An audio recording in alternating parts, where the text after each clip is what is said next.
Retour dans Paris Direct, la suite de l'actualité vue du net, c'est comme chaque soir un œil sur les médias avec Karim Yayaoui. Bonsoir Karim. Bonsoir Raphaël. Et pour la première fois de son histoire aujourd'hui, historique, en même temps pour un parti qui a 10 ans, ça remonte pas très loin, mais l'UMP était bien représenté par 2 groupes à l'Assemblée nationale. 2 groupes à l'Assemblée nationale, et c'est vrai que les médias français en ont pas mal parlé. Le site du Point notamment, qui titre ce soir sur la réunion Copé-Fillon qui a pris fin sans accord.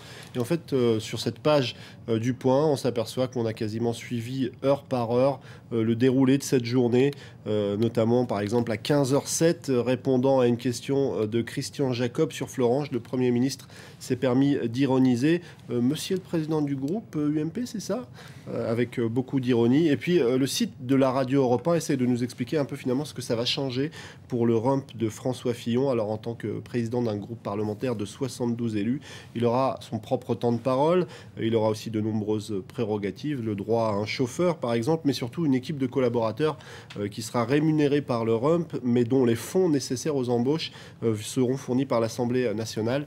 Europe 1 souligne que c'est un bon moyen de se constituer un noyau solide en ces temps de lutte interne. Alors évidemment, certains prennent ces affaires de l'UMP pour ni plus ni moins qu'un match, une forme de sport, et du coup se prêtent à noter les joueurs. Exactement, c'est ce qu'a fait Rue 89 avec cette page.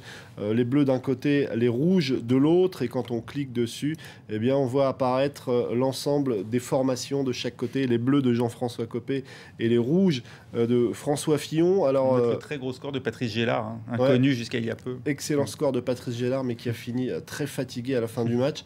Et puis Guillaume Pelletier souligne Rue 89, le transfuge de la team Le Pen qui a squatté le flanc droit. La stratégie à droite toute de Jean-François Copé lui a permis de s'illustrer. Et puis en face, on a François Baroin qui a fait un match solide, alors que Valérie Pécresse était plus effacée, nous explique Rue 89. Alors évidemment, sur Twitter, on continue encore de beaucoup parler de cette affaire, notamment avec ce tweet où on rêve à une UMP, RUMP enfin réunie, avec cette photo familiale et tendre de toute la famille politique. Et puis ce tweet de Stéphane Guillon qui a été largement retweeté dans la journée. Ayant plus de followers que l'UMP n'a d'adhérents, j'ai décidé d'organiser une nouvelle élection sur mon compte Twitter, un petit peu prétentieux. Stéphane Guillon, il a 302 924 followers. C'est donc 2000 de plus que le nombre déclaré mais par contre, militants UMP encartés. Beaucoup moins que le pape, on en parlait hier. Il était à 150 000, il est à 403 000 sans avoir tweeté une seule fois. C'est pas mal. Ah oui, très fort pour ce nouveau tweetos. On a parlé de l'UMP, on va à présent s'intéresser aux affaires du parti au pouvoir, le Parti socialiste, avec cette histoire embarrassante, Karim. Une histoire qui est à découvrir sur le site d'information Mediapart, selon laquelle le ministre du Budget, Jérôme Cahuzac, aurait détenu pendant des années un compte à numéro en Suisse, alors qu'il entend pourtant incarner aujourd'hui la lutte contre la fraude fiscale et pour la transparence. Ce compte aurait été clôturé début 2010 selon Mediapart, un compte non déclaré à l'Union des banques suisses de Genève. Voilà, ça fait pas mal parler sur les sites d'information. Eh oui.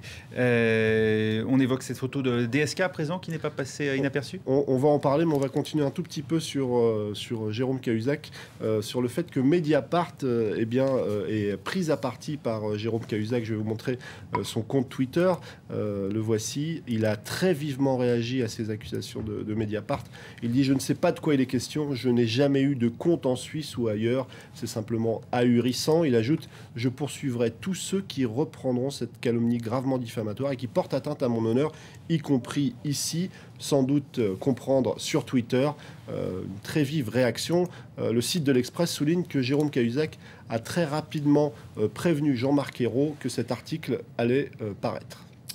On passe justement à cette fameuse photo de Dominique Strauss-Kahn à présent. Une photo qui fait le buzz, et dont on parle notamment sur le site du Parisien. Dominique Strauss-Kahn était du côté d'une discothèque parisienne qui est dans le 8e arrondissement et qui s'appelle, devinez comment, le Matignon. Alors peut-être qu'il s'est un peu perdu en route. À la base, il voulait peut-être aller voir Jean-Marc Ayrault et il s'est retrouvé dans ce lieu où il serait resté une trentaine de minutes. Selon les organisateurs, il a passé un bon moment. Il a apprécié le cocktail qui était servi, un Sex on the Beach. Voilà, donc ça fait évidemment réagir pas mal les internautes. Il a demandé à ce que les photos qui ont été prises par ces demoiselles, sans doute, eh bien, lui soient présentées au cas où il y en aura une qui lui plairait pas. En tout cas, il a l'air de passer des moments sympas. Il ne se cache pas, en tout cas. Une histoire qui nous prouve que le design, ce n'est pas forcément de l'esthétique à présent. Alors, c'est une histoire à découvrir sur le site Big Brother, mais également sur le site Oni. Je vais vous montrer cette page de Big Brother et cette page de Oni. Un bouquet de bambou pour sauver des vies. C'est donc un designer d'origine afghane qui a conçu un objet qui s'inspirait des jeux de son enfance. Une espèce d'éolienne roulante qu'on va découvrir à l'image, qui utilise la force du vent et des caractéristiques du bambou pour faire la chasse aux mines antipersonnelles. Philippe Stark, le designer français, expliquait qu'à notre époque, être designer, eh bien, c'est être totalement inutile. Massous Hassani ne s'inscrit pas dans cette logique. Il est à l'origine de ce projet mine qu'à fond, et l'objet qu'il a conçu est bel et bien utile. Une espèce d'immense balle qui est perdue dans le désert, emportée par le vent pour évidemment tomber sur des mines, éviter que ce soit un enfant ou une personne qui tombe dessus. Une idée simple mais percutante, fabriquée à partir de matériaux très légers. L'idée est toute simple, utiliser cet objet pour simplement permettre aux populations de pouvoir recultiver les terres, voyager à nouveau et tout simplement s'installer pour y vivre. Merci Karim, on vous retrouve plus tard dans la soirée pour un œil sur les médias à nouveau. Tout de suite, c'est sur le net et nous on se retrouve juste après pour la suite de Paris Direct. Restez avec nous.